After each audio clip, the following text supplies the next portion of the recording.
Right, so welcome everyone. Thanks for joining us for this symposium dedicated to peripheries, center, and the changing relations between the center and the peripheries. My name is Jan Sowa. I'm curator of Biennale Warszawa, curator of public program and research. And here is Piotr Sikora, who is co-curator of this symposium. Piotr is on daily basis curator at Meat Factory in Prague, Czech Republic, or Czechia. Now we should say Czechia, although it's really horrible. So let's say Czech Republic, although it's also horrible. Republic is a liberal. Anyway, so from Prague, together we'll moderate this symposium. As you see, we are both male. Nobody's perfect, but the composition of the panel includes enough women to provide a gender balance between all participants and organizers. This symposium is a part of what I would say a work in progress, because we had a chance to meet some of us in Prague last year, also on another occasion in Berlin, and we sort of like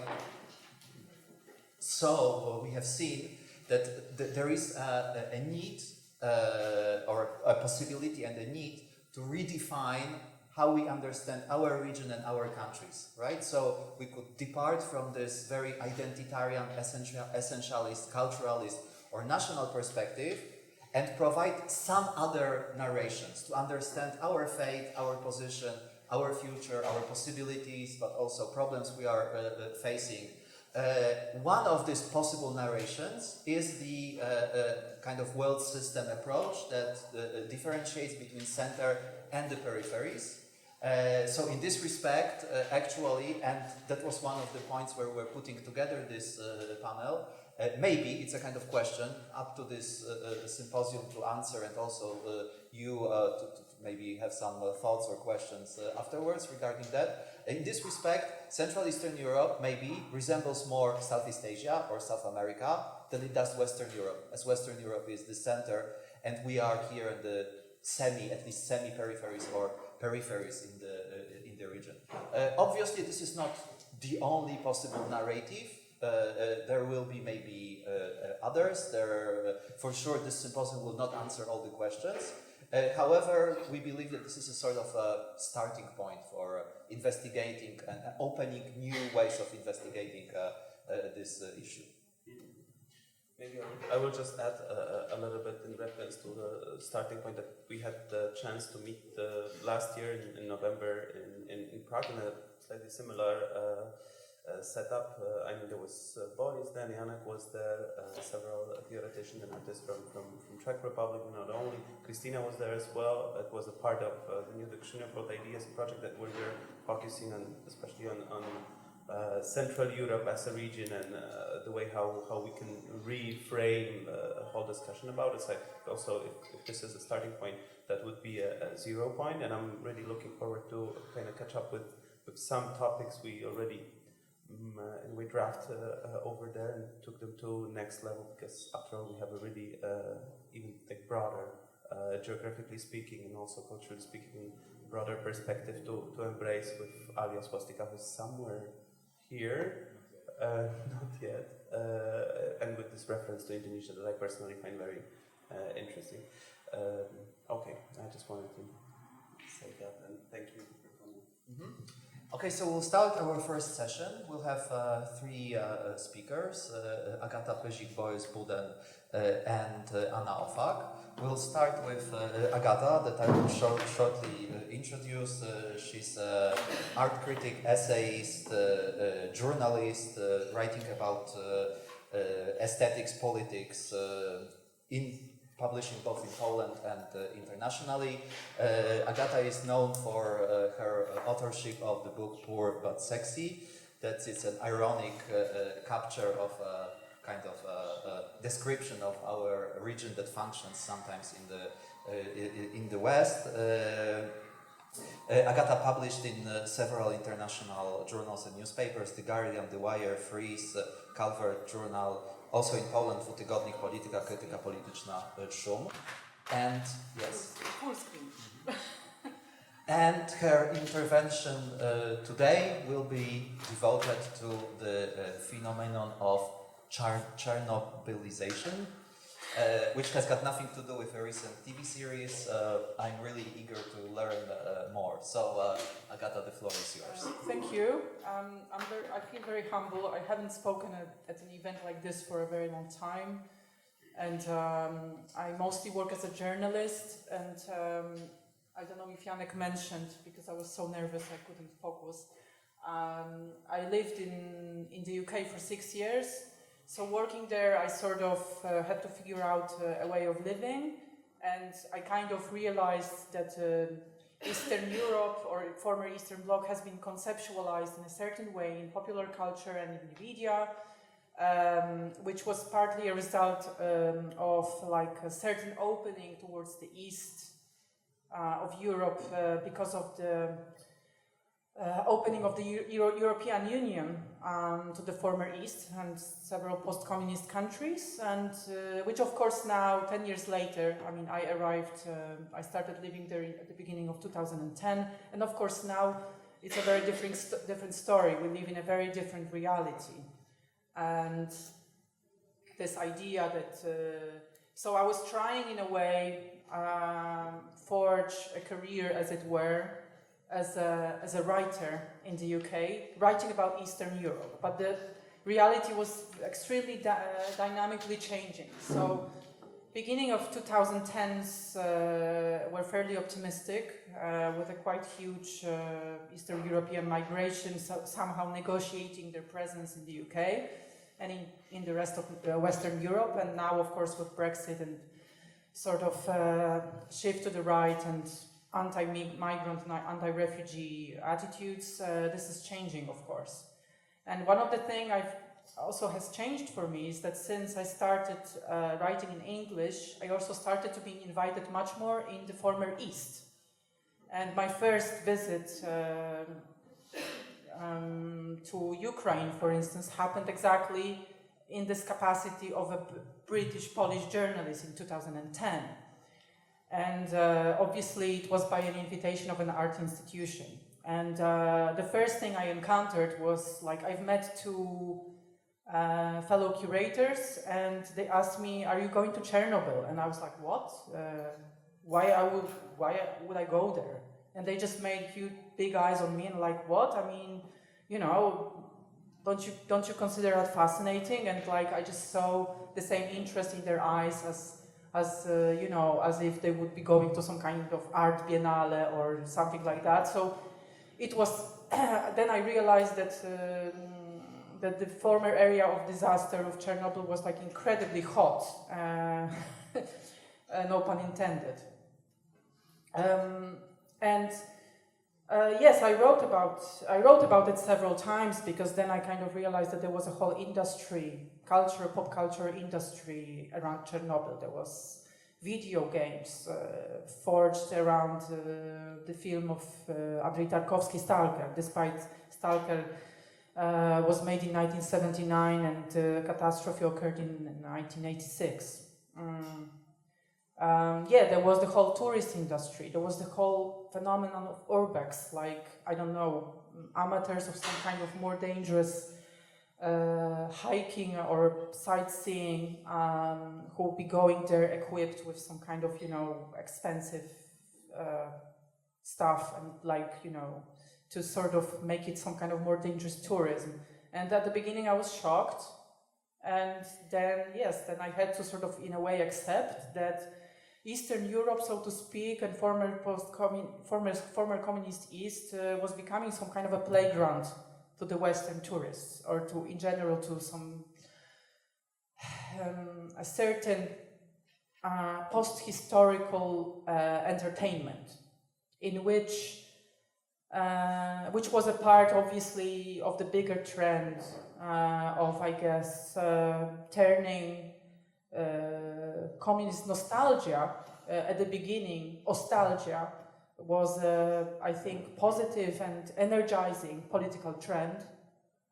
It emerged, as we know, in Germany, when citizens, mostly from former East Germany, started voting again for communists in general elections, which were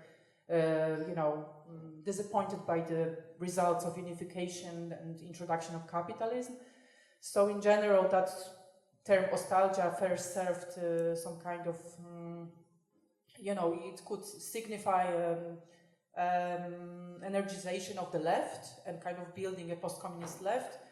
But as we can see, this trend sort of completely got divorced from politics and got completely and utterly depoliticized and has become a part of a certain aesthetics. And this is a very, very short and simplified resume. I'm wondering, how can I stop this? What do I do? Because I want them to stay, the images.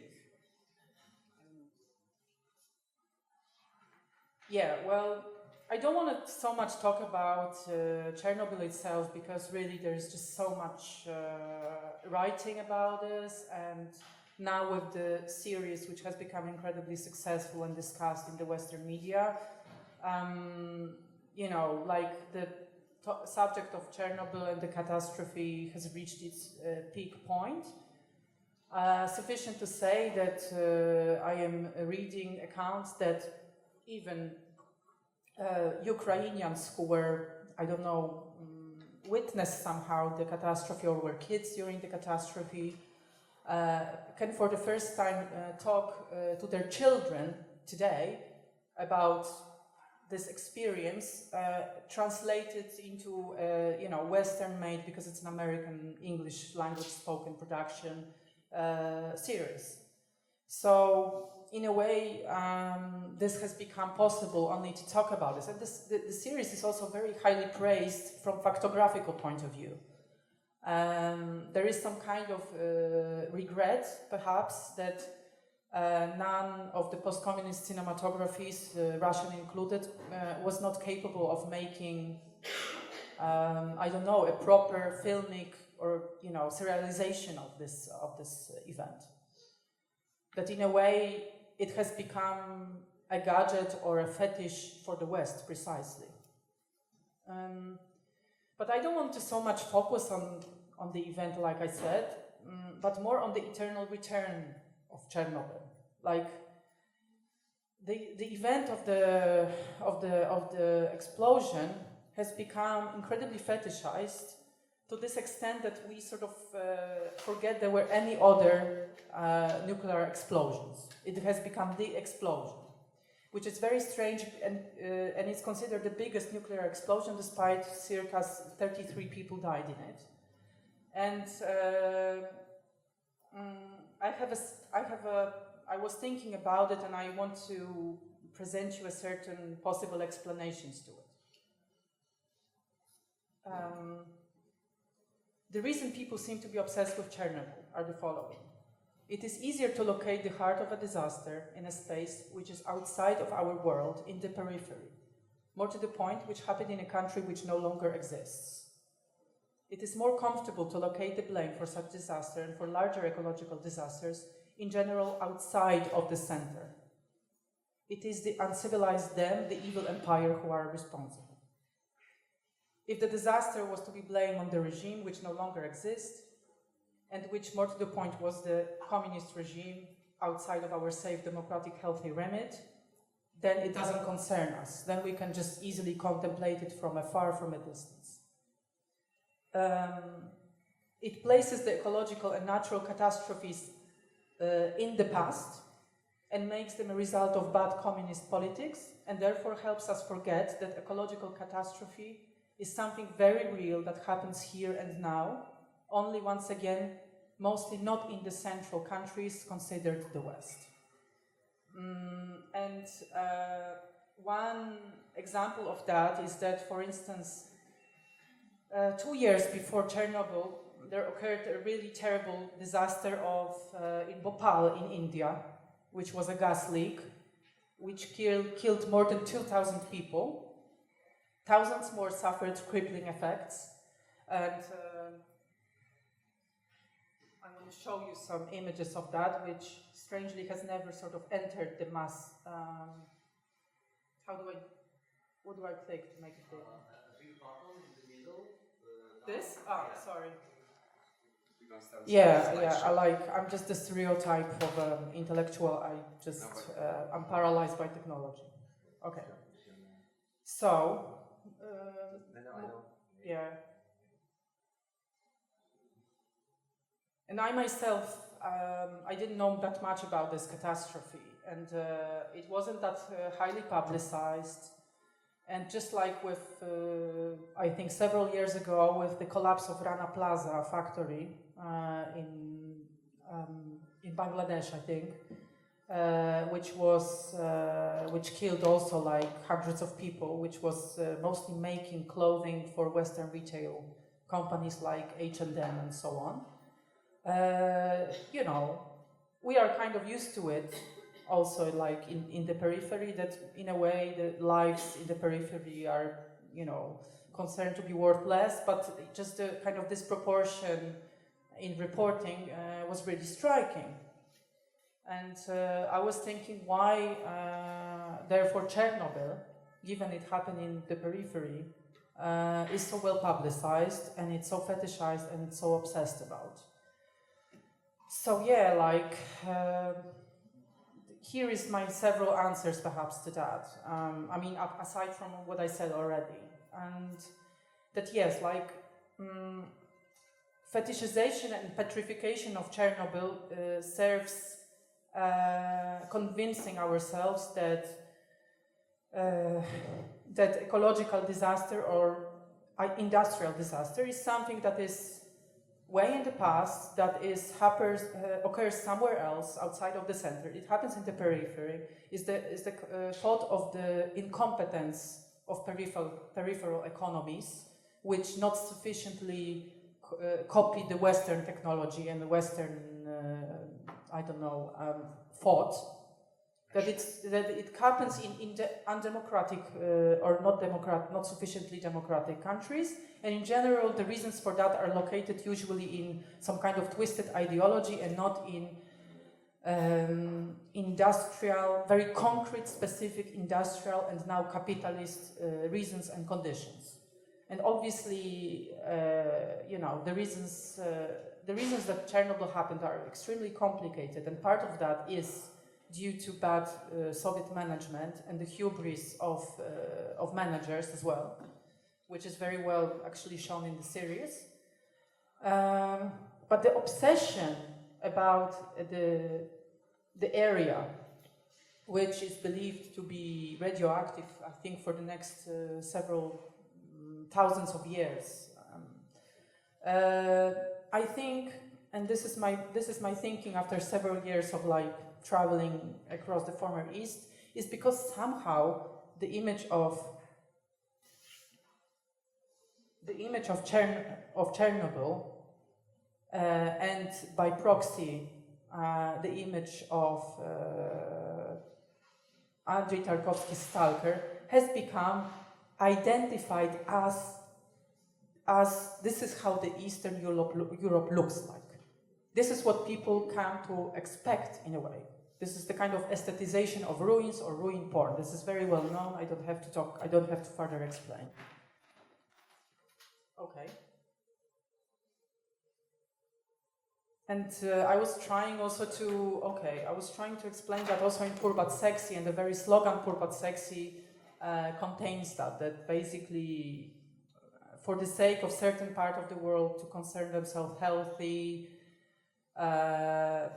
certain part of the world has to be considered sick. And thing is that the citizens of the former Eastern Europe do not consider themselves periphery usually. And especially after the accession of part of it to the European Union, they consider themselves the center. So they are always stupefied when they encounter or stumble upon proofs that it's otherwise. And of course, Brexit is now like a big wake-up call that you are actually not the citizens of the first world. And of course, the pushing of industrial production towards Eastern Europe and farther peripheries like Asia, of course, is a final proof of that. So I don't know. I want to somehow grapple with this myth of Chernobyl, because on one hand, it's sufficient to go to the present Ukraine to see a vast, I don't know, economical difference between Ukraine and the West, but given that there is a war going on in this country, people coming to look for a disaster to a Chernobyl, like a site of a disaster from 33 years ago, seems all the more offensive, I guess, to the contemporary citizens of Ukraine. And I was asking myself a question: why would the West want the East to stay a ruin? Like, as a 30-something-year-old Polish citizen, somebody who was 6 years old when the big change has occurred, the one that only like 2 days ago was having its 30th anniversary. Of course, you know, it's tempting to, I don't know, to draw some kind of conclusions.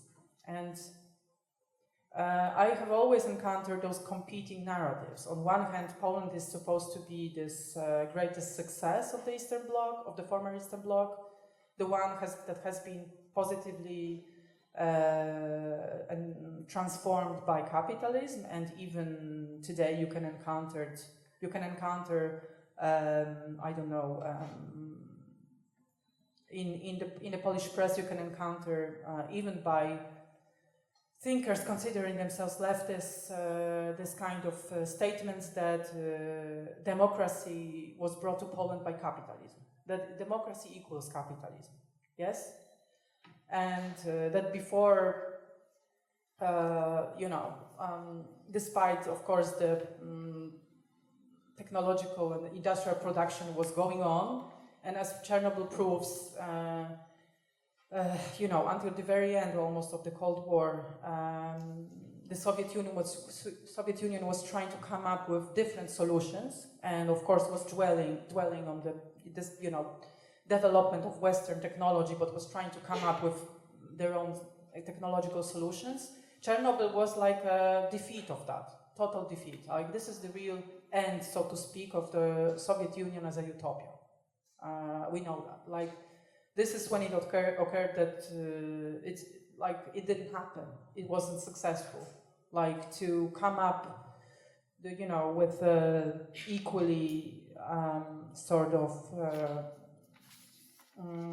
futuristic developments for humanity and for new societies as some kind of alternative to the West. You know, that was a proof that it wasn't successful, and probably that's why both sides, the right and left, obsess about Chernobyl as well, because it's just such a, I don't know, a picturesque end to so many things, so to speak.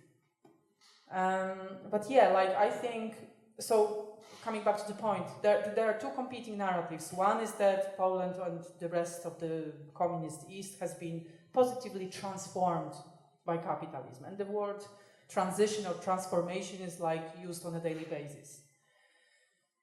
But the other competing narrative is that it's still a ruin, that you failed at catching up with the West. You're still a ruin, like, look at yourselves, you know? And like, I can only, to people from outside of Poland, I can only refer to a certain campaign, a political election campaign that was carried on by the current ruling party, the Law and Justice, before they won almost 4 years ago, was to present Poland as in ruin. They were coming up with, on the internet, often in the form of memes, of the pictures or images of contemporary Poland, of the less affluent areas, mostly post sort of, you know, collective farms and post you know, social agriculture areas in the countryside, and presented them as Poland in ruin as a result of the you know, of neoliberalism, basically. But they weren't calling it neoliberalism, obviously. They were calling it the reign of a liberal party who doesn't give a fuck about poor people, who doesn't give a fuck about people from outside of big cities, who doesn't give a fuck about, doesn't care about the less educated, and so on and so forth. And they were instead obviously focusing on things like gender, and things like LGBT, on things like civilization of death, on abortion, They were stressing only those points. Of course, at no point they would be saying this is a part of neoliberalism. This is not the part of their agenda. And this image somehow won. Like, it seems that many people sort of identify with the ruins. And yes, I mean, just to conclude, I have no idea how long I've been speaking, but maybe I want to leave more time for discussion. Those two competing images of this sort of shiny neoliberal capitalist modernity and of post-communist ruin are obviously still competing in the former East. And more to the point, the image of that ruin is a part of the industrialization, of course, that the Western world has endured in the last 30 years. They want to sort of prove to us that industry is no longer needed, that we should switch to something else. Therefore, the destiny of the working class, there is no more working class. Yes, there are only benefit takers, the unemployed who want to suck on the welfare state, obviously. And of course, this image is an image of industry as well. Industry that once obviously had some kind of different idea how to develop the world than in a strictly profit-making neoliberal capitalist way. But it was supposed to, however, maybe silly it may sound today, it was supposed to serve the people. and not just serve, the capitalists. So, in this image of ruins, in which, like, I wish, but I just don't feel competent enough. I wish I could tell you more about India, of course, and about the outside world, but it's not in my remit. But I feel a strong affiliation with of course, with how the peripheries is treated, and wish for the former East to more look east, perhaps, without much hope. And I do realize, of course, that in this brief talk focusing on Eastern Europe, or specifically on Chernobyl, is like very limiting. But I believe that it's a locus of certain modernity that we have lost, and we keep coming back to it. And there is a reason for that, and the reason for that is that capitalism brings disasters every day, all the time, and it's somehow easier and more convenient to make it a gadget and make it a toy and locate it in the past, instead of looking towards very much alive, very much living working class people in India or in China, which is, of course, undergoing an extraordinary industrial revolution at the moment, and with disastrous ecological and human effects as well. For the sake of, in a way, building an alternative to the West as well, or an alternative future than the neoliberal one. And yes, instead of focusing on Chernobyl, of course, I urge you to look towards those places, really. And I wish that this image would somehow go away, but I know that it doesn't go away because, we are still somehow, I don't know, emotionally and politically invested in that moment. Thank you.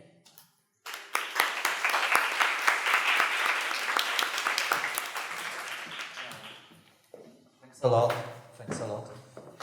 I have a question or a comment, but I think it's best if we leave it for the end. So we'll have mini presentations, interventions, and then we'll have time for discussion. I would like to introduce our second speaker, Boris Buden, who is a writer, cultural critic, and translator.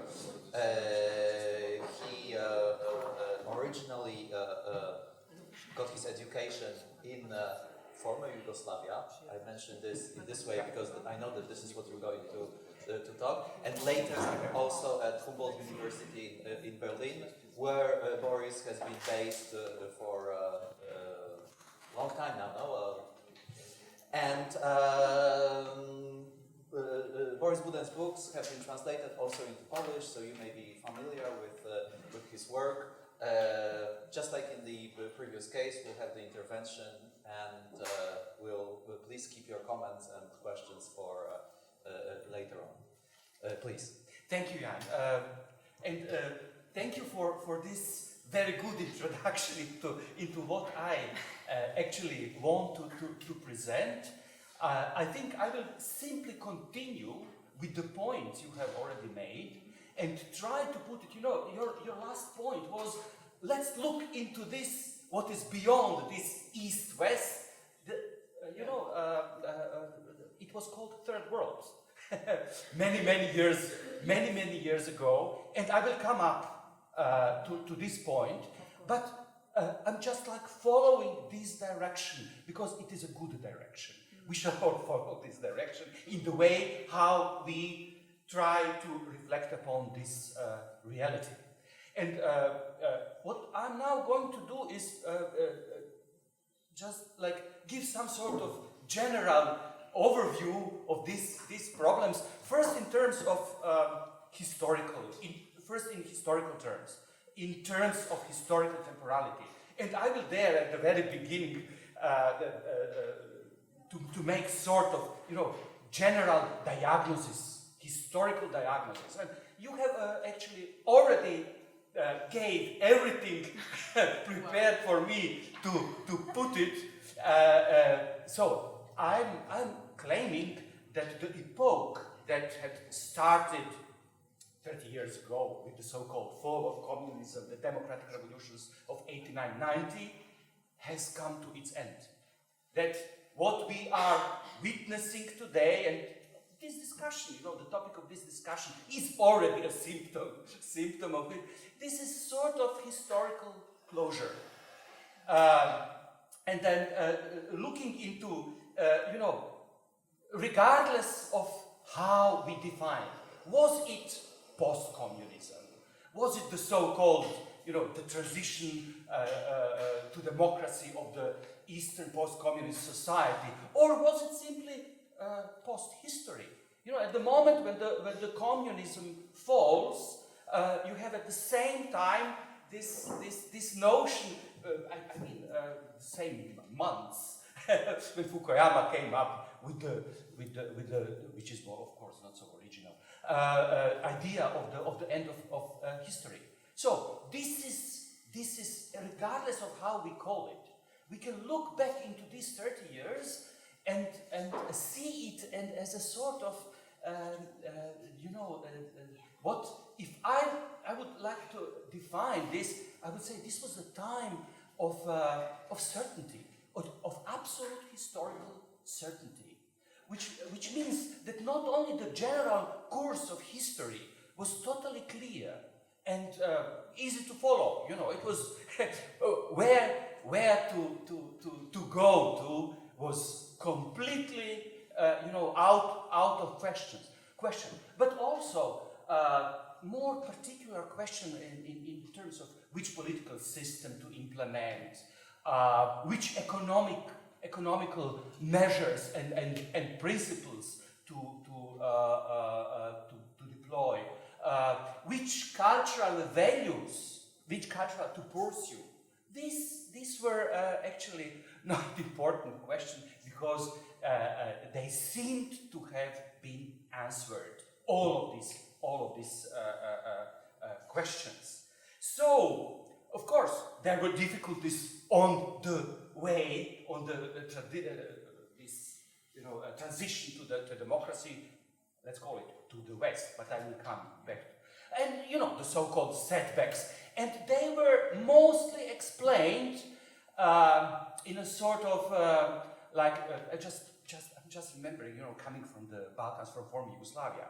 The war in former Yugoslavia was explained as something sort of typical for the Balkan identity. So since these people there have been hating each other for centuries, that this pressure of communism was removed, and then they simply started the war. This is former Yugoslavia, the war in former Yugoslavia, this is a political Chernobyl. This is precisely how it was projected. All the conflicts, and the tensions, the problem, how to, in a capitalism today, how to create a nation state, functioning sovereign nation state, This was like, if it doesn't function, then what is to be blamed? The remnants of the past, the mentality, or the bad cultural identity, like the Balkans. But again, looking back into these 30 years, we must say that it was this time of this sense of certainty, historical. This was quite a blessed time. So it was also historically comfortable time. You did not have to think so much about where to go. Everything was clear. So the first symptom of this moment, awareness that of the historical closure is the sense of uncertainty, of the historical uncertainty. We no longer know where are we heading to. Which has also a good moment in itself, because the historical contingency is back on track, which means openness, and which means also freedom. So this is up to us we even have to start to think about it, because there is no recipe for the future. So, and this also affects the language we use to describe, to name this reality. For the last 30 years, there was the dominance of this very simple word called democracy.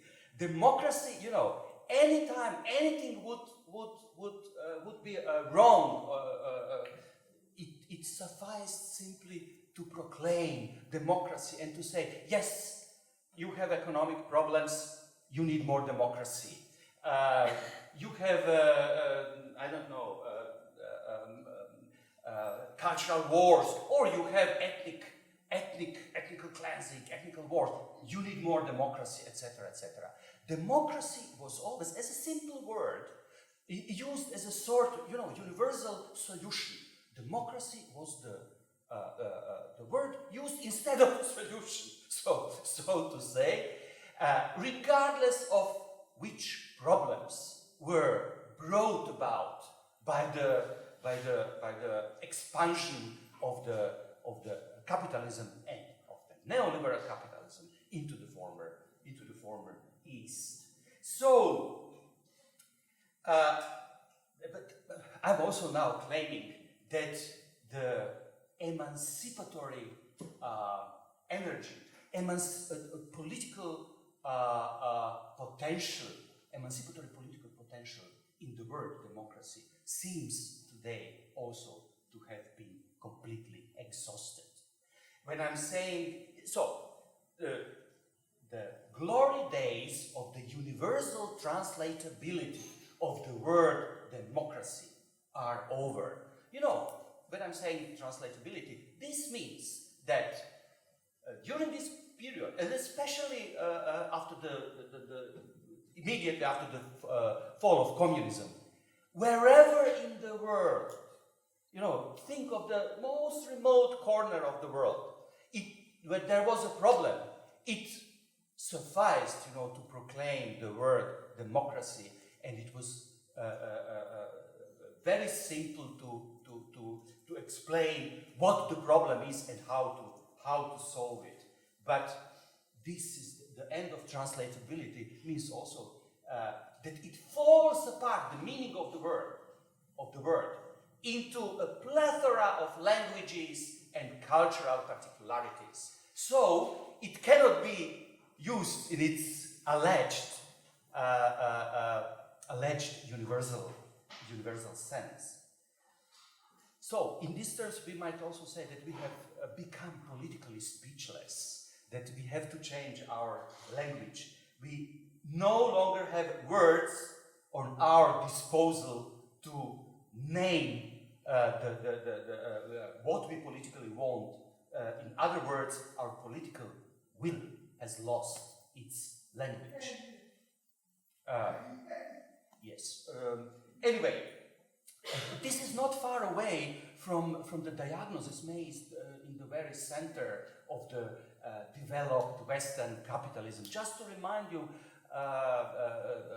of the Peter Mayer. Peter Mayer is a late political scientist, and a few years ago his book Ruling the Void is the title of the book, was published.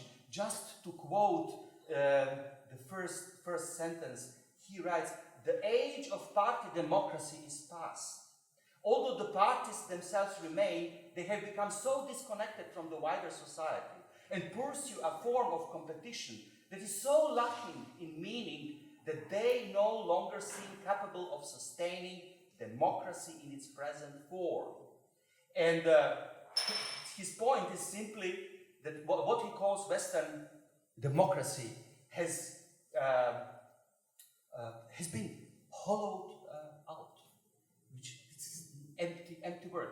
But look, the point is not about diagnosis. It's not a diagnosis about these last 30 years, about this post-communist transition. It is about party democracy. What is at stake is the very idea of representative democracy. So, speaking of the failure of the post-communist transition, actually, we are facing a much deeper problem, both historically and in terms of our ideas, political ideas, that what is now in crisis is the whole concept of representative democracy, with the whole package, that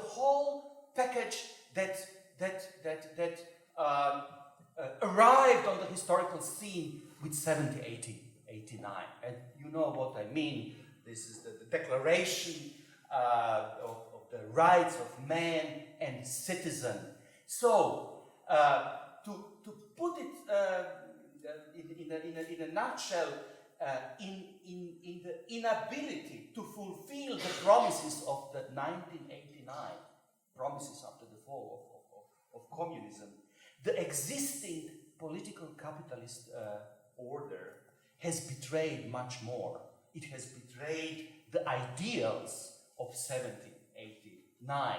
So, facing this failure of the post-communist transition, we are now actually facing the limits of the political and historical horizon opened by the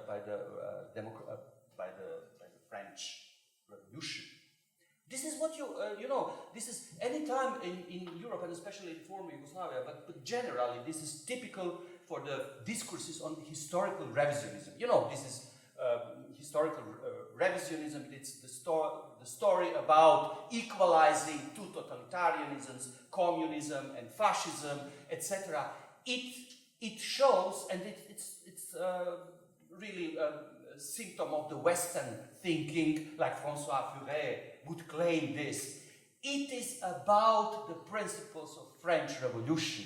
It is about the idea of enlightenment. It's not only about communism. The problem is always deeper. So, our problem is also in these terms deeper. But let me now, after this general historical diagnosis, go into some details. And it concerns the way this change, the fall of communism, was defined, was cognitively grasped, reflected. And I have been always quoting this famous Habermas definition of the Jürgen Habermas definition of the revolutions of 89-90, the Nachholende Revolution, he called it, which is the catching up revolution, pointing at the he describes this revolution in terms so that the peoples of the Eastern Europe removed the obstacles imposed by the communist totalitarianism, obstacles so that now they can catch up with the missed modernist development. Of course, you feel the definition describes or defines the East as a space of, let's say, belated modernity, as a space of non-yet modernity, non-modernity, and the space of not a proper modernity. This is very interesting. I will show how deep this idea actually, both in Habermas' thinking, but also in the Western ideology, let's call it, how it is deeply rooted. So, but the even more important moment was, in this idea of catching up, was that actually the democratization was understood in terms of certain move from the East towards the West. So it was actually, we might use it was a sort of realignment of the East to the West. And this is interesting, but we think of democracy in the universal terms, we think of historical temporality, and we have two areas, and it's coming back, this is obviously still, this is what you are arguing. Yes, this is still the case. The East has miraculously survived the fall of communism. It is persisting still in a different shapes, ideologically, discursively, and I think this is one of the major problems we have to deal with. But this move from the East to the West was, of course, a cultural move, but also in terms of adapting to the so-called norms, ideals, paradigms, principles. But of the West, now we have this notion of the West. But what actually also happened is sort of a translation, as you know, people proclaiming democracy at the beginning, they used it in a universal terms, in terms of freedom, equality, etc. During the process of transition, so-called westernization, these values, democratic, which were meant universal, became culturally particular. They became Western values. Now, I mean, just think of now it was the anniversary of Tiananmen. You know that they recreated the Statue of Liberty on Tiananmen at that time. We might ask ourselves, for what this statue was recreated and stand on the Tiananmen? Was it in terms of the universal values of liberty, as they were proclaimed 1789? Was this statue actually the embodiment of Western values or of American values? What was the point about it? But as you see, what happened, this is what I call a cultural desublimation of the ideals of democracy, ideals of, let's put it, freedom and equality. It's about freedom and equality. That they have been actually culturally particularized, localized. Although they were meant universal, they have become Western values. So that to become free meant to move westwards. regardless of what this means. So, to understand what this means westwards, moving westwards, I suggest that we come back to the 80s, to the discussions when the concept of postmodernity, emerged, and discussions evolving around these new concepts. It was immediately clear, and people immediately understood it in terms of, series of defining actually modernity and the modern in a series between pre-modern and post-modern. Of course, it was not a simple timeline, but it was interesting that the notion of postmodernity actually initiated this discussion about the relation between pre-modern and the modern. But what is more interesting is that both notions, modern and pre-modern, they were also immediately translated into spatial terms, geopolitical terms, and they were closely connected to the geopolitical configuration of the world. I'm now slowly coming to Wallerstein, to the world system theory, but from another perspective. So, this difference between pre-modern and modern actually is a 19th century historical scheme of historicism of a 19th century, within which the locations of nations, cultures, and traditions, the locations were defined, and races, not to forget, races were seen and comprehended in a systematic manner. This is when in the 19th century the picture of the world was systematized, so that we had clear differentiation, what is modern, what is pre-modern. But even more important, this is a very essence, not only at that time, until nowadays, of the academic discourse, of the discourse of knowledge production.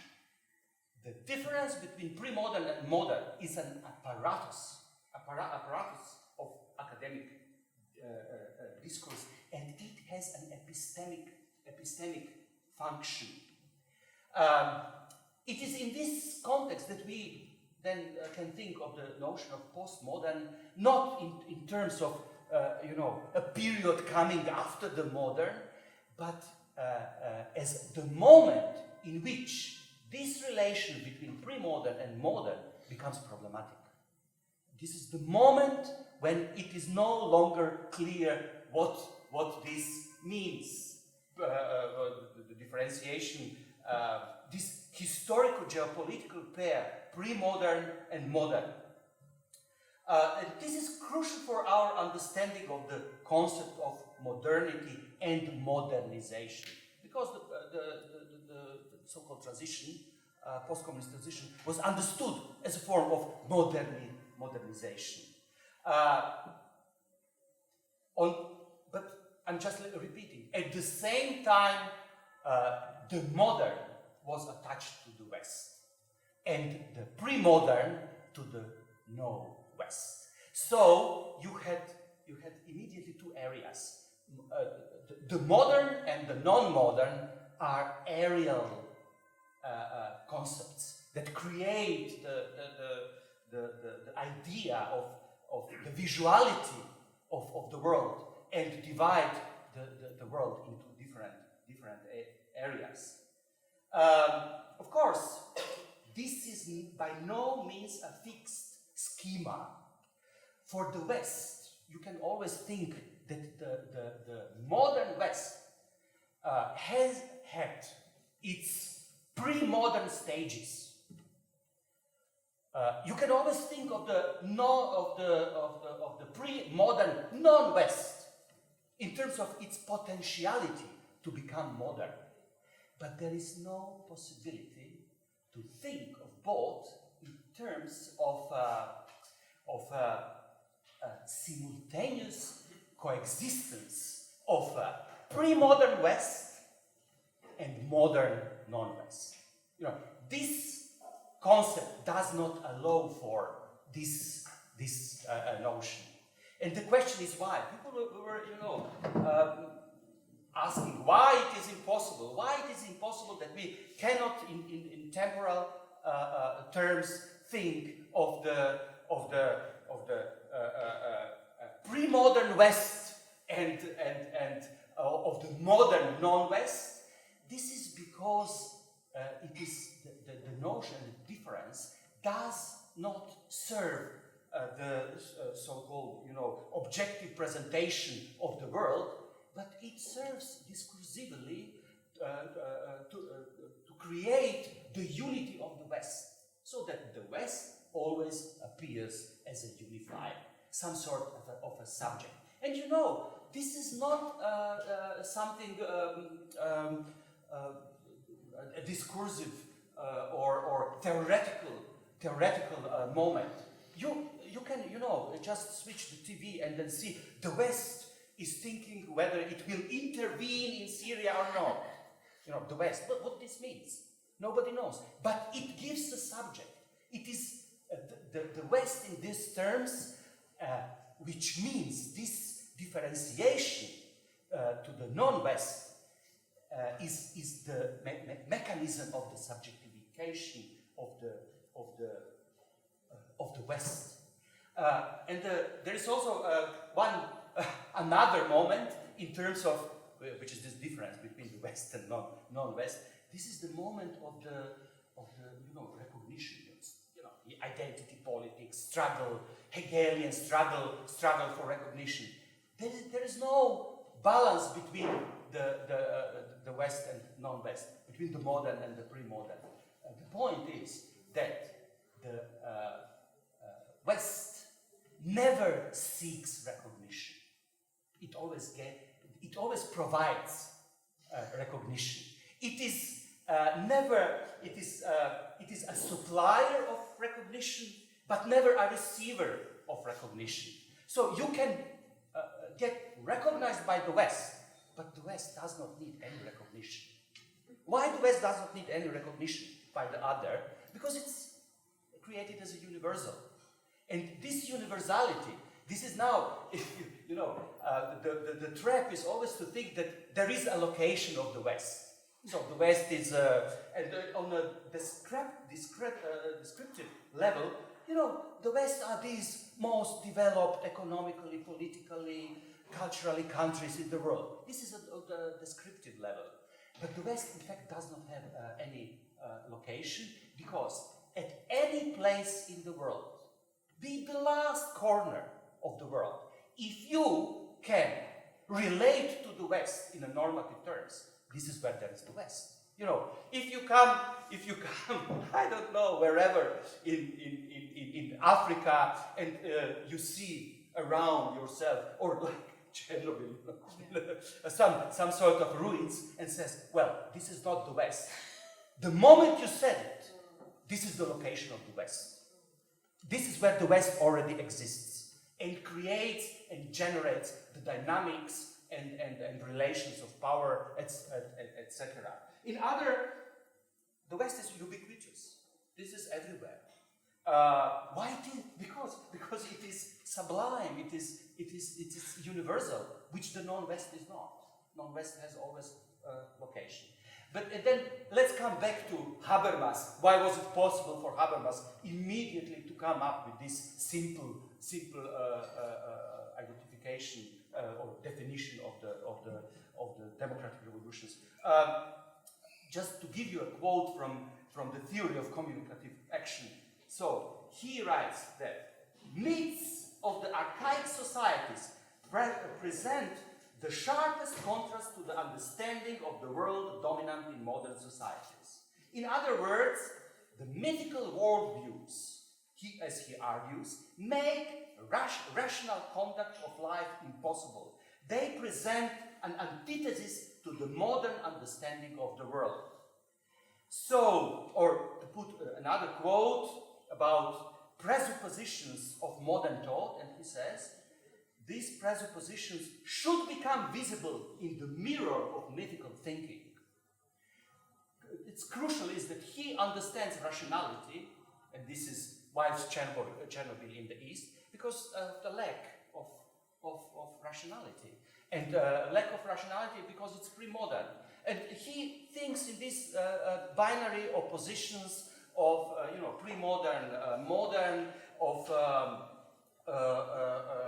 the West and the non-West. But the point is that the West have to have a mirror so as to become visible.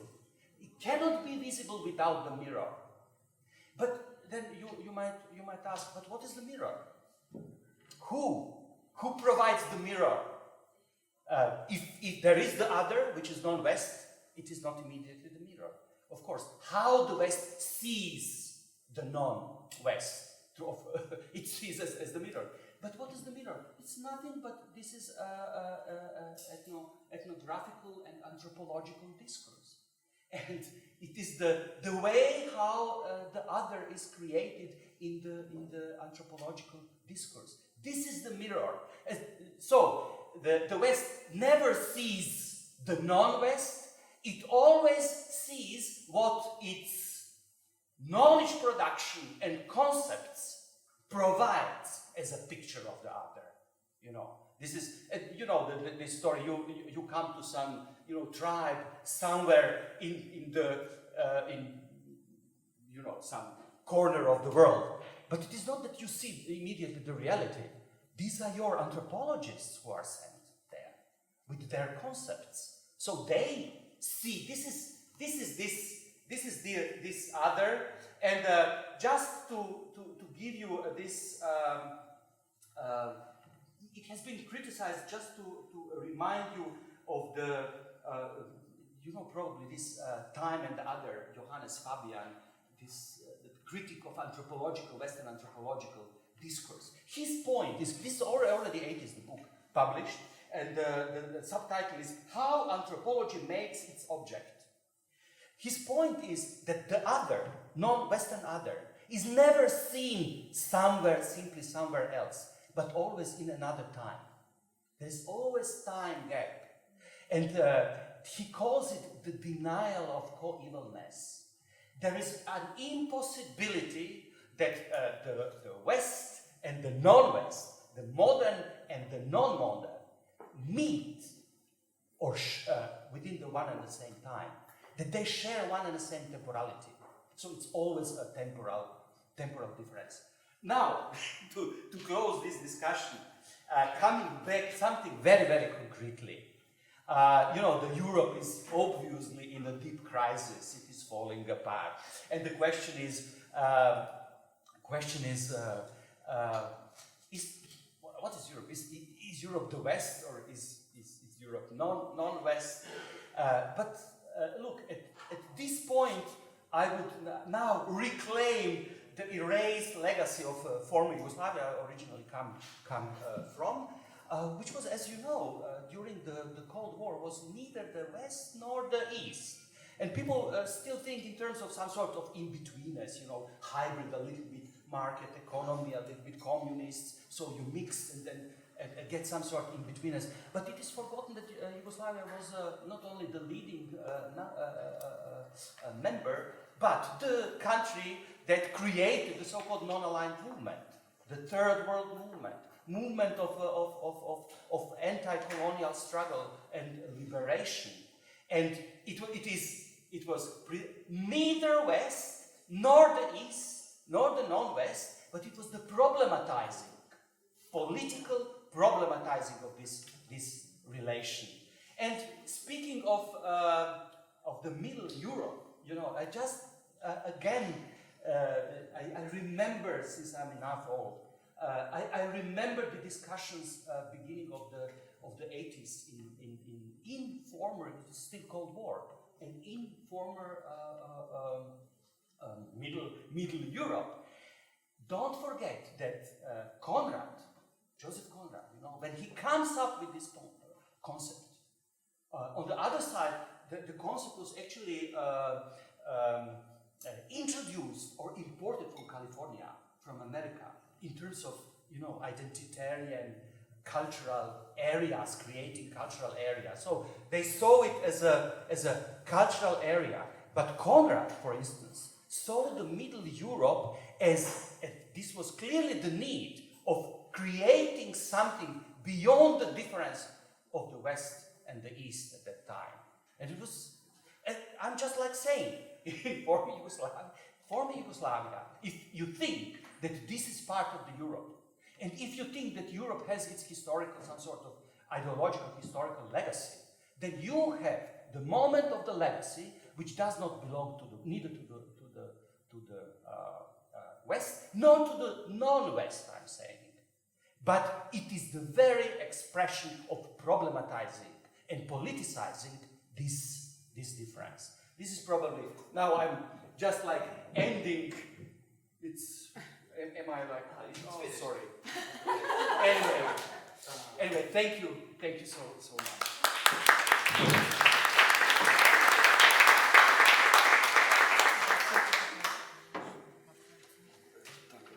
Thank you, Boris. Thanks a lot.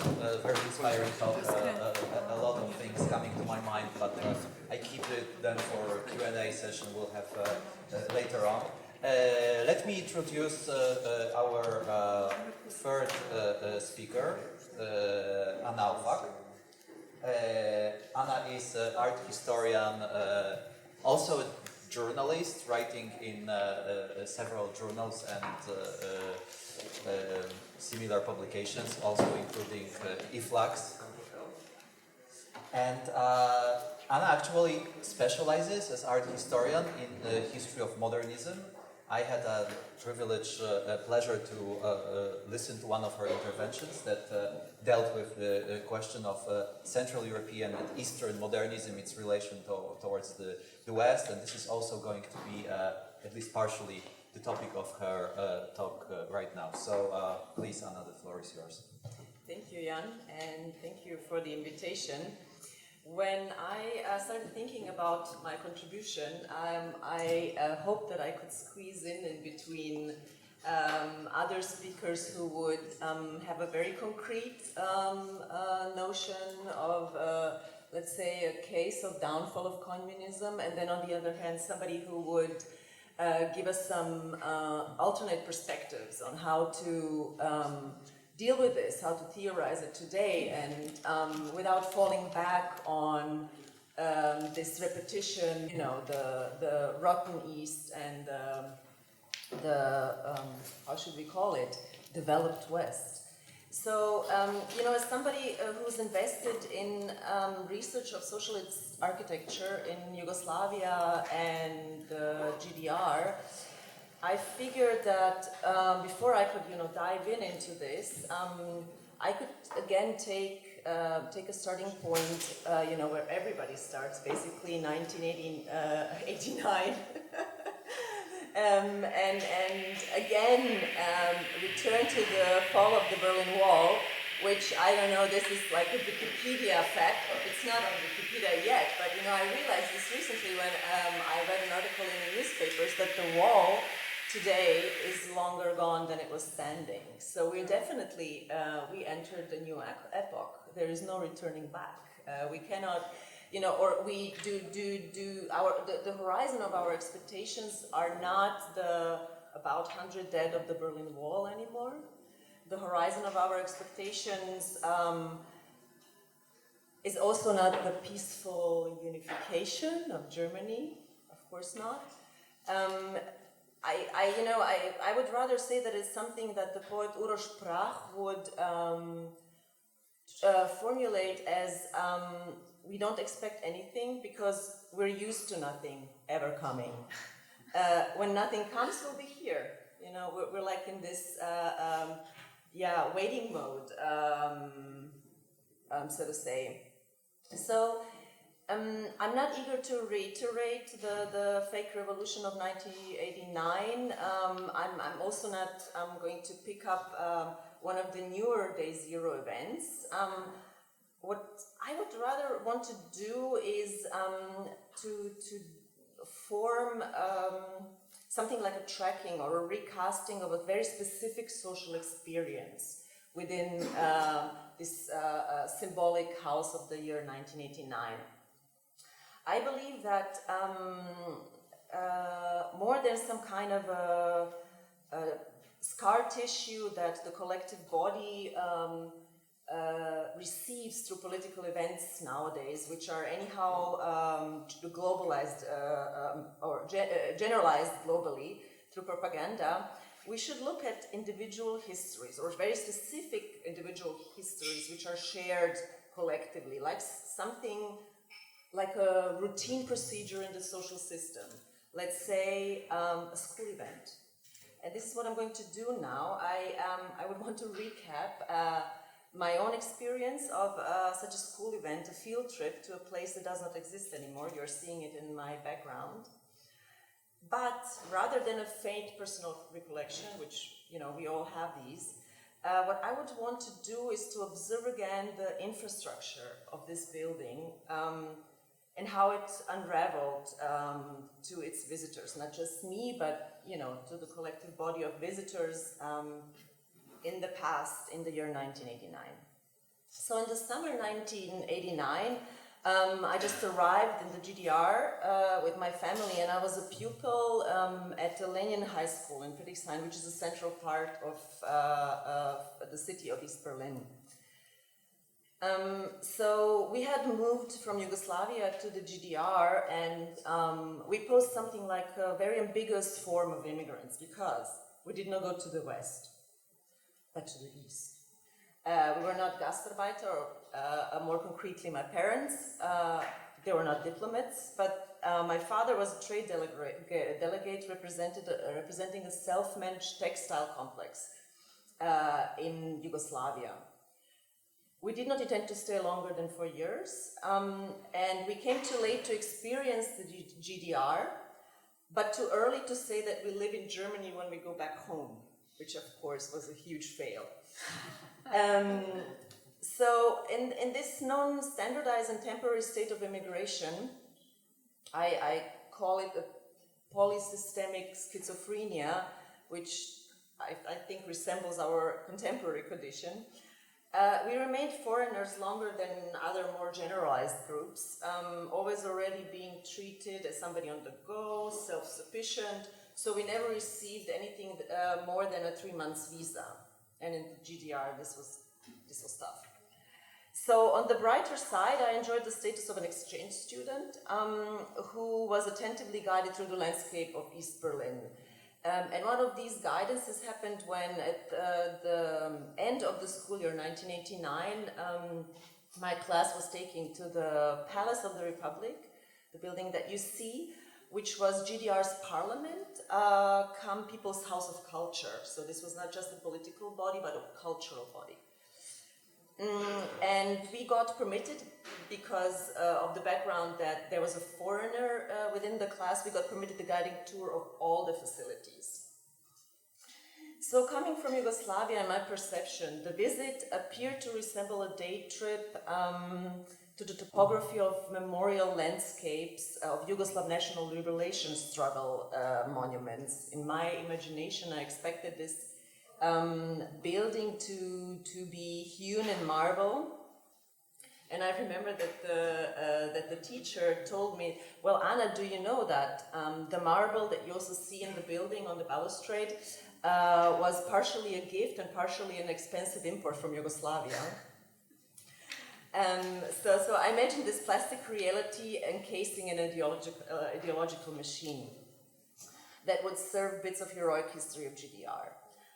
So arriving at the vast open plot of the Marx-Engels Square, which you also see in the image, the infrastructure of the building unfolded in 2 layers. And the building had basically very few walls. It was an unwalled space with huge holes, and it perpetuated the gesture of undetermined openness that began on the exterior with the lot in front of the building, which was not just the parking lot, it was just an open lot. The main hall, which housed the parliament, while simultaneously being a public event space, and this is the very characteristic of the Palace of the Republic, was surrounded with a few conference rooms and small recreation units. After the tour finished, in the bowling hall with a bar overlooking the river Spree, with an interior that basically revived the senses with op art light installations, even to my teen self, the uncompromising convergence of parliamentary edifice and participatory architecture, politics and people, and basically fun, at the core of a state structure became palpable. After all, it appeared that socialists did have a sense of how to construct the future of another non-Westernized kind. So, these observations, attained of course by subjectivity and a vanished location in a specific individual history of socialism, hopefully should have produced one effect: to rush in a sensibility for the however regulated infrastructure of social experiences in the East of 1989. What can we make of it, and is there a critical route to redistributing these social experiences today? So in order not to answer these questions, but to expand the space of inquiry, which we can use up in our discussion, I want to return to the Palace of the Republic and observe its basically architectural mechanism in search of a code, a reason why this demolished building, it was demolished in the 2000s, deserves a renewed consideration. Past February, I was one of the external co-organizers and contributors to a symposium called Palast der Republik at the Berliner Festspiele. You see the building of the Berliner Festspiele in this image. A festival house that is located in the former West Berlin.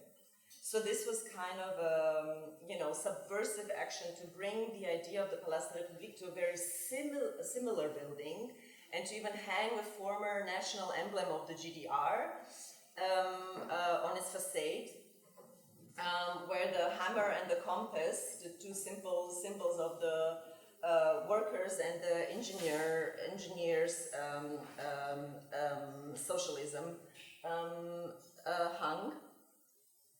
So the symposium attempted many things, but above all to merge a parliament, this is important, which was assembled with the Democracy in Europe Movement 25 members, performances, installations, but also architectural interventions by recuperating elements from the archival depot of the Palast der Republik, and of course talks in order to recompose the palace as a paracultural phenomenon. That's something that was located in the history of the GDR, but something that could be spread as a code, as I said. The discursive part of the program I participated in dealt with the research into the iconoclastic and self-contradictory character of the building. First of all, the Palace of the Republic was meant to be a progressive palace. So this is another image of the Berliner Festspiele with the national emblem, and one from the inside with the recreated bowling bar. Okay. So, again, first of all, the Palace of the Republic was meant to be a progressive palace. It invoked the tradition of palaces as sites of revolution, citing Karl Liebknecht's proclamation of the Free Socialist Republic from the balcony of the Prussian Palace in November 1918, that stood in the place of the Palace of the Republic until 1950. But this revolution failed too. The balcony, instead of being rebuilt, was symbolically rendered into the sweeping balustrade, the marble balustrade that you already saw. The rest of the building decisively turned away from the formal declination of palaces for the people as sites of political representation. It also deserted the utopian idea of towering over or dominating a cityscape, like you see here in so many neoclassicist cases in the communist bloc. So Stalin's best export, which you also have here in Warsaw, the Palace of the Culture, did not make it to Berlin. The Palace of the Republic is rather formally related to the structuralist present of the 1970s when it was built, pressing forward a differentiated language of state architecture. It expanded the concepts of horizontality, openness, we have saw all of this, and technological advancement. With that, and this is my second point, it marked a radical shift in the progress of most generally socialist aesthetics. Yes, the building was supposed to embody the one-party system of the GDR, guarded by the elites of the communist cadre and so on and so on. And it was, after all, the Inauguration Act of Erich Honecker. He came to power in beginning of 1970s, immediately decided to solve the habitation problem by building what is today known as Die Platte, so the socialist blocks on the periphery of East Berlin, at the same time placing a representational body come recreational unit for the people in the middle of the city, which he considered a monument to himself, basically. But, as I said, the Palace of the Republic expressed a new language of architecture that overhauled the notion of important or catch-up modernism. In this case, I want to discuss with you the possible shape of a, let's say, accelerated modernism, anticipating the arrival of the postmodern condition in socialism, a condition Boris Groys once asserted Eastern European art never reached. It was all too immersed in being, I quote him, politically charged to become totally free. All right, leaving Groys to finish his meal of myths of the politically uncharged Western art, we should rather more closely observe what was at stake while the Palace of the Republic was built, and make our own conclusions, of course. So, when we look at the group of architects that were involved in the project, it's a very diverse group, with one leading architect Klaus Grafhunder at its head, but basically all of the other involved members of that project were engineers. And one specifically is very, very interesting because he was the one who is behind what you see in my back, which are drafts for, let's say, mutability of the palace itself. His name was Hans Röser. He was a physicist and an engineer. Somebody who several times during 70s and then the 80s visited India to assist Indian architects in building bridges in India. So this person was definitely, moving between territories of non-aligned thinking of architecture. And the building, as he imagined it, was a multifunctional, encompass innovative usages of space, light, and integrative design. And this you can find in his notes on the Palace of the Republic. There was a certain desire to reach homeostasis. So to make this building a self-regulatory unit reacted to its environment and the change of conditions within the environment. And this is what you also see in these drafts, that he actually partially imagined the building to be movable at its periphery and to adapt to the growing urbanization of Berlin. Of course, this attempt could not be realized, but something that Rösner planned and pushed through was this parliament hall, which could be changed into an event space with the auditorium lifting up from the floor automatically when you programmed this changing hall features. It could rotate, it could lift up, it could become a projection hall. So what we have here is something that more resembles its contemporaries in the West, like the Centre Pompidou in Paris, or the International Congress Center in the western part of Berlin, with a huge exception that while the Centre Pompidou and the ICC only had this highly technological gesture of engineering form on their outside, the Palace of the Republic had it on the inside. It was definitely an apparatus. It was a machine, a wonder machine. So this is why I kind of press this idea of, all right, we shouldn't get stuck in temporal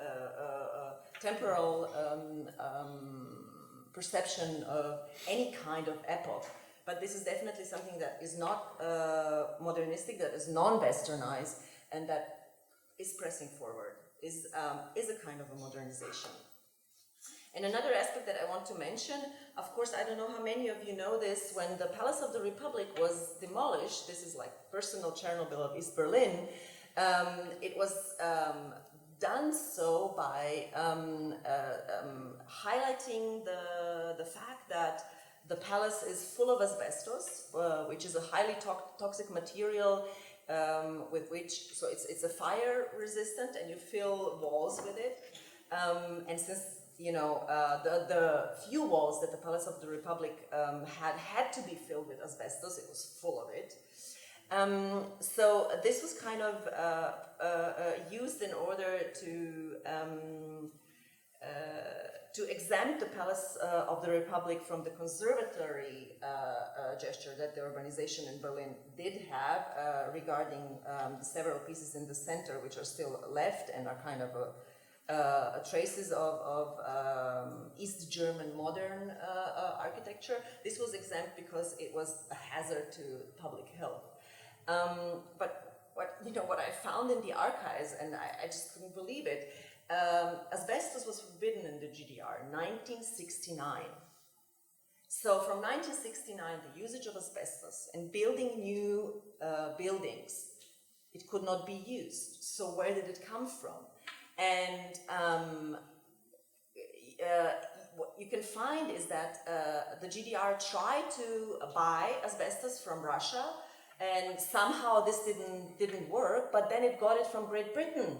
And it bought like 5 tons of asbestos from Great Britain in 1970. And you know, the asbestos that was a hazard to the public health of socialist GDR basically came from the West.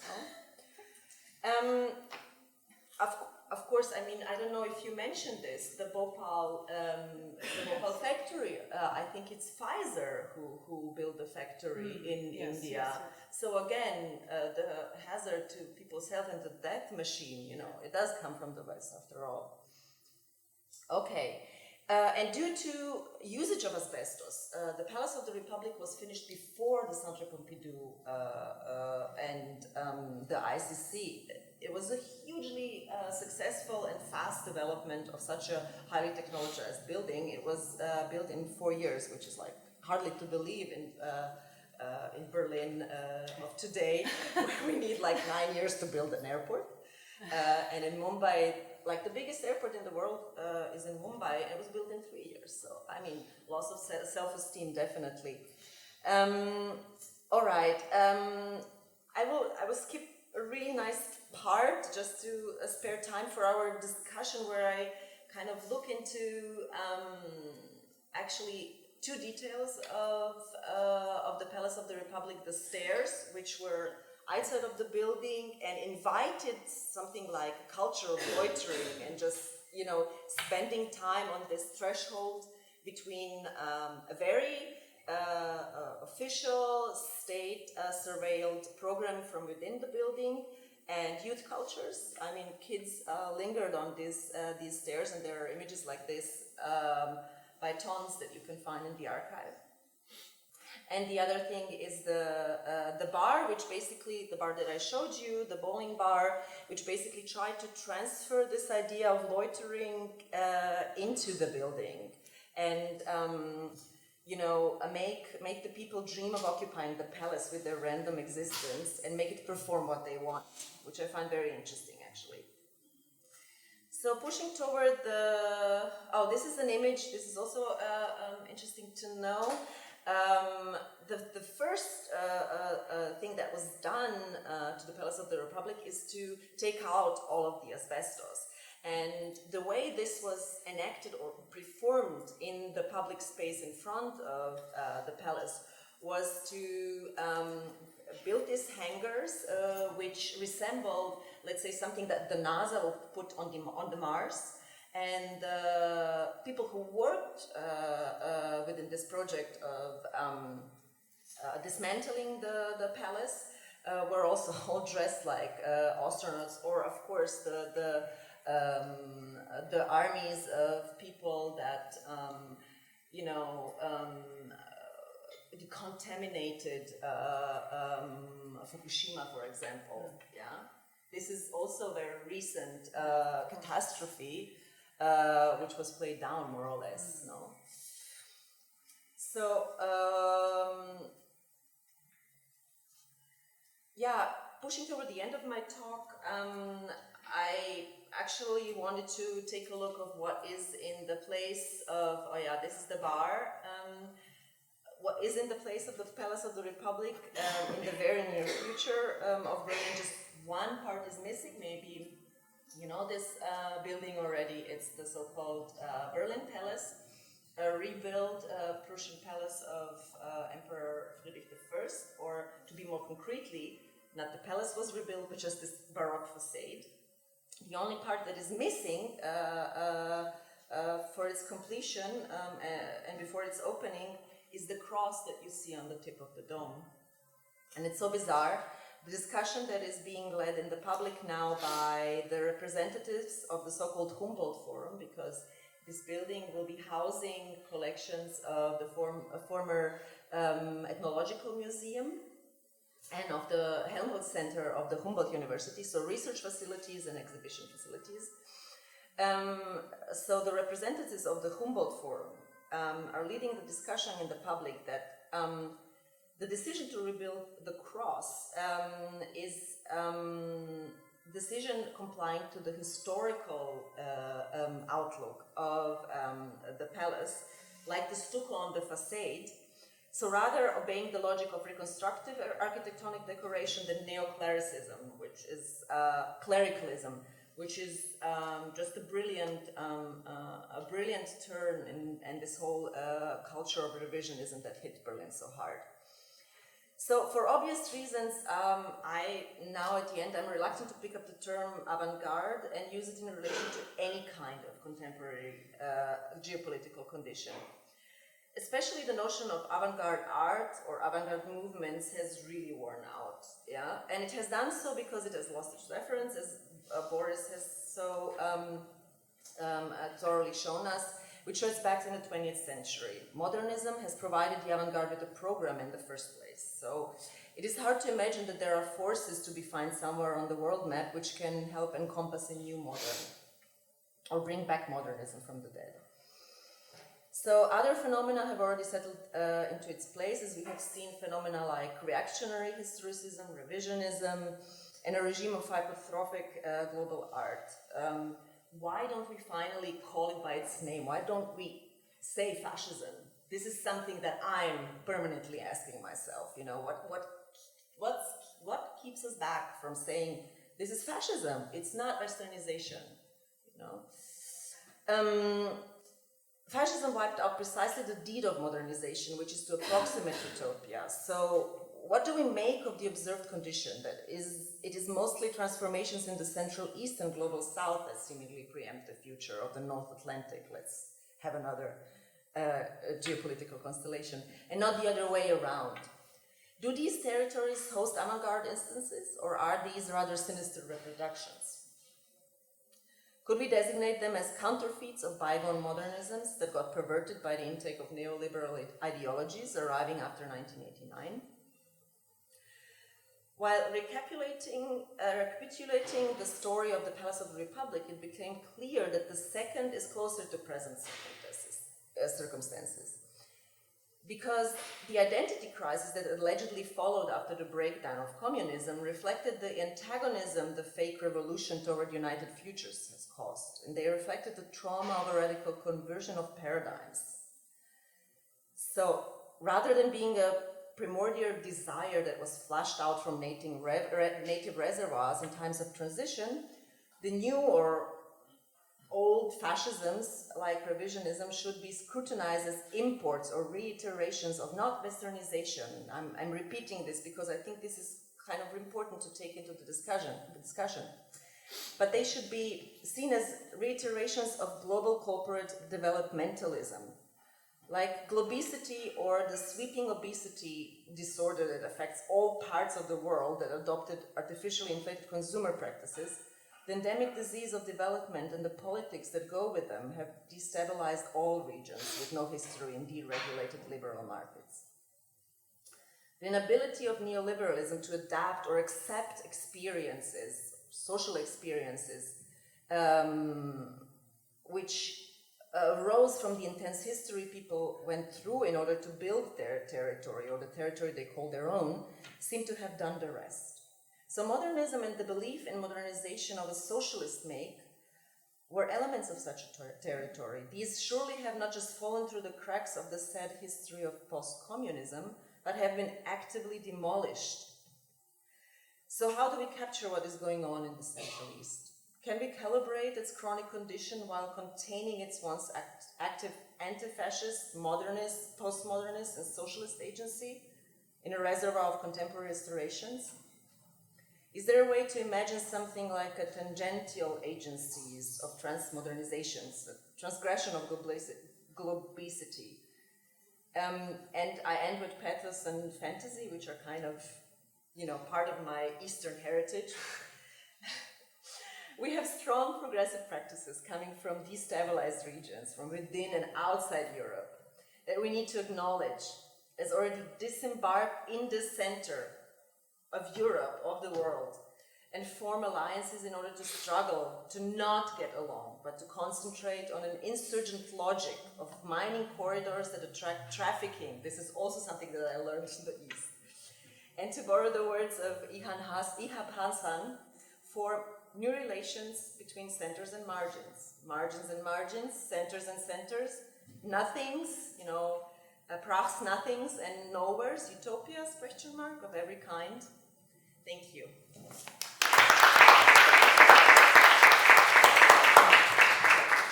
Thank you, Anna. I would invite all participants of this session to join us here at the table. Shall I be in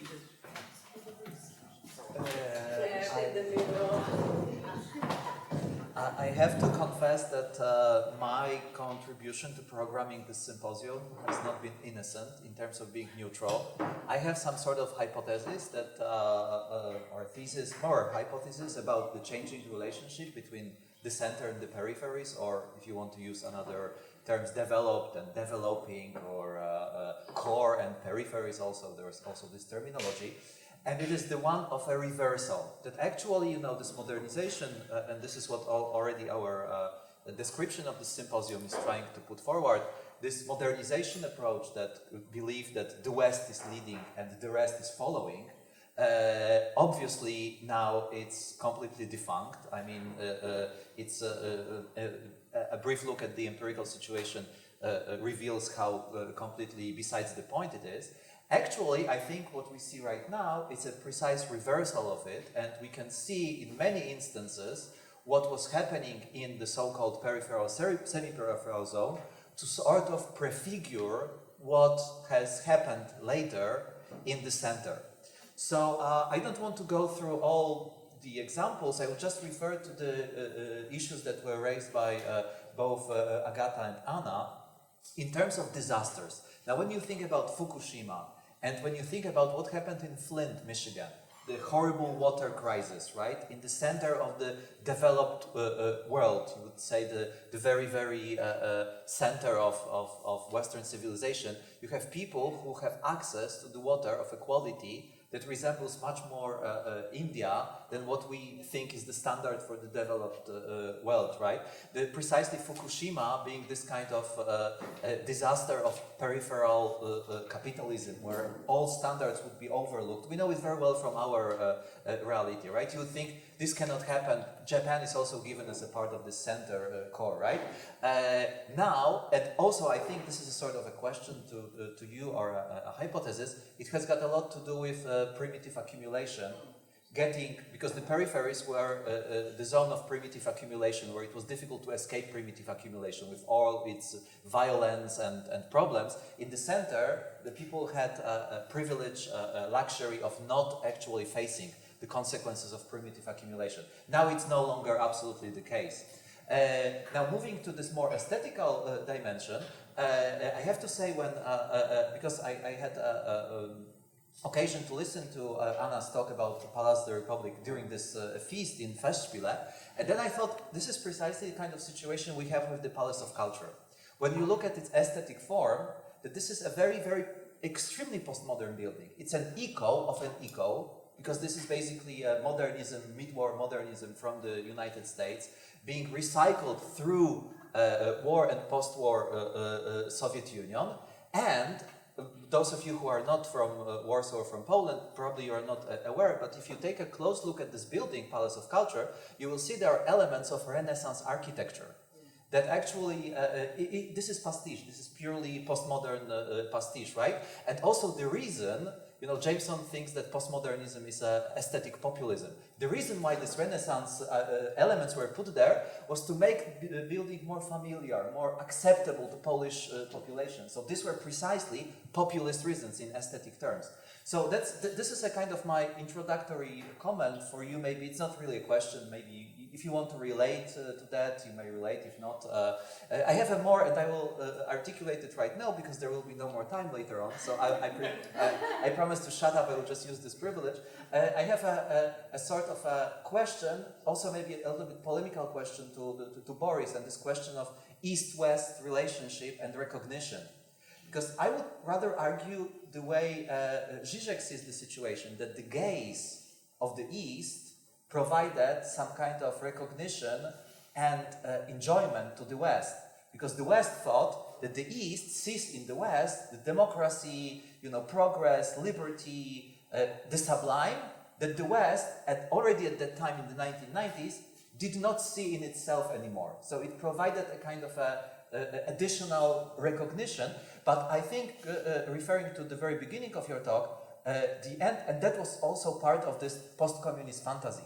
And now with populism, actually, you know, the East showing the middle finger to the West, this is precisely one of the symptoms, I think, of closure of this formation, this phantasmatical formation. Not that it was true at any moment, it never has been true, it's just that now the real has so much erupted that we cannot keep this fantasy anymore. Part of this fantasy crumbling down is the East not looking at the West with awe and this kind of fascination anymore. Yeah, so that's all from my side. I will just stick to moderating. Maybe if you, we can gather some more comments. Yeah. I'm going to forget. I think it's possible to agree with both of you in a way, because on one hand, it's undeniable that the dominance of the West has been crumbling for a while, and I agree with you with this, that certain forms of capitalism definitely developed first in the outside of the West, yeah, and now the West is catching up with it, so to speak. But entirely, both are true. I mean, I was even surprised to which extent I agree with everything that Boris said, despite we are from different generations. I didn't live through, I lived like 5 years through socialism or communism. Like, I have no experiences that he has. But yes, I mean, maybe because I lived in the West for a while, like I also believe that West is retaining its magical power. And like the way you described it, in terms of middle finger, 2 days ago there was like a huge anniversary of 30 years in the dockyards in Gdańsk, and it was widely commented that the current ruling party completely snubbed it. They didn't show up even. Like, that was like some kind of small party of the, zombies of the transition, like guys in their 50s who kind of gathered together in the old dockyard in Gdańsk, who has been now turned into a very fancy European Solidarity Center. And basically the Prime Minister Morawiecki didn't even come there, and if he came to Gdańsk, he came for a completely different, some kind church-related anniversary. And I think that shows very well, that the middle finger you're talking about is the right-wing populism. Yeah, I mean, I hate using, because the liberal press overuses the word populism, of course, mainly to point at the left and the ideas of restoring some kind of welfare state and socialism. But yes, well, this is the middle finger, and perhaps in relationship to what you said, that Westernization transformed into fascism. And what kind? How are you going to describe the rise of fascism in the former East? Then what? I mean, because some people are trying to say that it has always been here. It's like a restoration. That, for instance, what's happening in Poland or in Hungary is merely a restoration of the 30s, the residue of racial, almost ethnic hate towards other groups, not non-Polish, or anti-Semitism, for instance, which is very still rife in Polish society. So this is the question. What is the source of that fascism? I don't know. Maybe we should open to the audience. Or just very slowly. I was just like thinking, Zizek, who is a good friend of mine, but we both are, it is interesting, but it was Zizek's identifying with the Eastern gaze, but it was not his own gaze. I'm just coming from this experience in former Yugoslavia. For me, the West was hard work in a kitchen in Munich, 10 to 12 years a day, 6 days a week, and so as many people as a gastarbeiters, they did not have this fantastic vision. They knew what it really is. While Zizek, for instance, was teaching in the theory school of the Central Committee of Yugoslav Communist Party, same things that he was writing about. So this was not so clearly differentiated, whether Lacan comes from the West or from the Communist Party, from the Central Committee. So it's quite tricky, but this is just from my own memory a moment, but we can discuss it later. So Adam, please come up with your questions. Anna, do you want to comment? Sorry, Anna. Where is fascism coming from? I think this is a highly interesting question. How do we approach this question without, seemingly making ourselves fools? Maybe we can be very concrete and look at the political movements. From my point of view, it is very clear where the notion of fascism that is being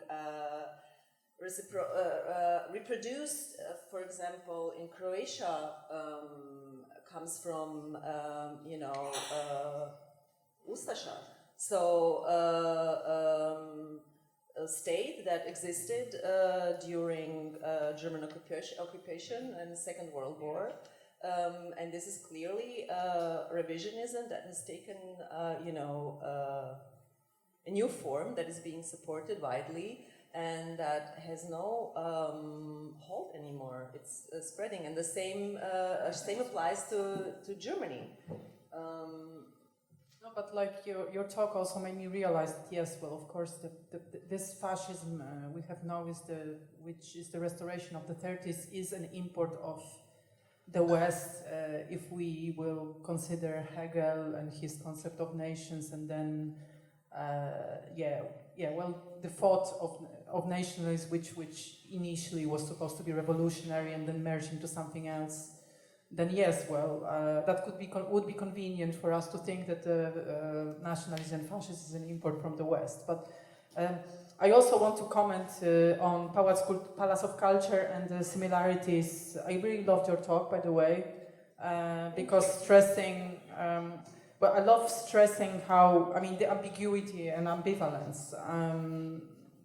The fact how the Palace, the Republic was constructed reflects both on the ambitions of openness and inventing another modernity, so to speak, among its architects, as well as this thing that we are constantly being. The former East is being constantly accused of, that it was hiding something hugely I don't know, damaging and toxic, and you know, that it was like killing its own citizens, so to speak, but it was concealing it somehow behind, posing for being obviously open, anti-fascist, and so on and so forth. And I was thinking exactly about the same, about the socialist realist Palace of Culture in Warsaw, because again, it's proto-postmodernist, it shows huge ambivalence of the socialist system in Poland and elsewhere, and also that it's in the, you know, gentrifying and privatized Warsaw, it remains the only building in the center of the public free access. Everybody can get inside. It remains multifunctional. There is a huge array of public institutions in there. It's very accessible and so on. So it's in a way the reversal of the Palace der Republik, which, because, you know, Palace of Culture appears on the surface as something very forbidding and very, like, probably foreigners think you can't get inside, and it's actually everything, quite the opposite. So I like the idea of that sort of juxtaposition of Palace der Republik, which is a ghost already, and of course has been. I just absolutely hate what it has been. You know, I have no courage to go there when I'm in Berlin, and the juxtaposition of certain ambitions, albeit probably failed, of the socialist state of openness and proposing an alternative future, and the remains. Stalinist Palace of Culture remains in Warsaw, looks, you know, even more scary than it used to, because of the grime that, you know, is not being washed, and despite any, and there is very many attempts to destroy it, remains a public building, and, you know, contains this ambivalence and ambiguity of, I don't know, of utopia. Let's turn to the questions from the audience. Oleg Radzyjski has a question. Thank you. I have actually a couple of factual clarifications for Agatha's talk, and then a couple of more general comments maybe. So first, you mentioned that around 30 people perished in the Chernobyl atomic disaster. Yeah, so it's not true. Like, it's the official death toll of the Soviet authorities. The exact number of the victims of this disaster is impossible to estimate, so this is just one verification. Then also, I don't really, as someone who lives in Kiev, I have really no problem with people going to Chernobyl. I don't see how this should be offensive to anyone. On the contrary, I think that absolutely everyone should go there. This is one of the most important places to go on Earth, probably. I will now try to briefly explain why, but I will also have to comment on the TV series that you mentioned. I think it's a very interesting film, and what's even more interesting is this overwhelming popularity of this film, even though in fact what's going on is that this is very strange. It's actually a very Soviet film, right? It's a production drama, like a produkcyjniak, as you say. Yes. In Polish, for 5 hours, you watch two kind of old communists who try to fix some disaster on the factory. I mean, it's a production film. Why is this so popular? Why is this one of the most important series now in history of the internet? Right? I think that this overwhelming popularity of this film among the audience now is kind of comes from the intuition that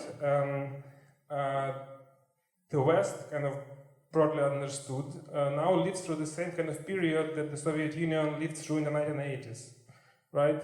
So in the 1980s in the Soviet Union is very kind of reminiscent to what's going on now, kind of in the global West. So the situation was described by, let's say, Yurchak and then Adam Curtis and so on. So no one believes the system is functioning, but everyone is pretending that it still works. And what's most important, there is insight. There is no alternative insight, right? It seemed in the 1980s in the Soviet Union that the communism will last forever. I mean, this is absolutely. It was more easy to imagine the end of the world than the end of communism in the Soviet Union in 1980s. I think the situation resembles a lot what we have now, right? And in just last comment about why it is important to not just to watch this film, but also to go to Chernobyl zone, is that of course it was used as a very useful metaphor or a catchy image for the end of communism, right? But it's not just the end. If you look at this from the more long durée perspective, it's actually the beginning. The Chernobyl zone is actually the avant-garde of the Anthropocene. This is exactly the way the whole planet is going to look like soon. There are more and more places around the globe, and there will be more that will look exactly like Chernobyl zone as a result of the Capitalocene or whatever you call this. So yeah, I think it's really enough to kind of. There was already enough said about the symbolics of the Chernobyl zone as the end of communism. I think it's more important to speak about Chernobyl zone as the beginning of the Capitalocene.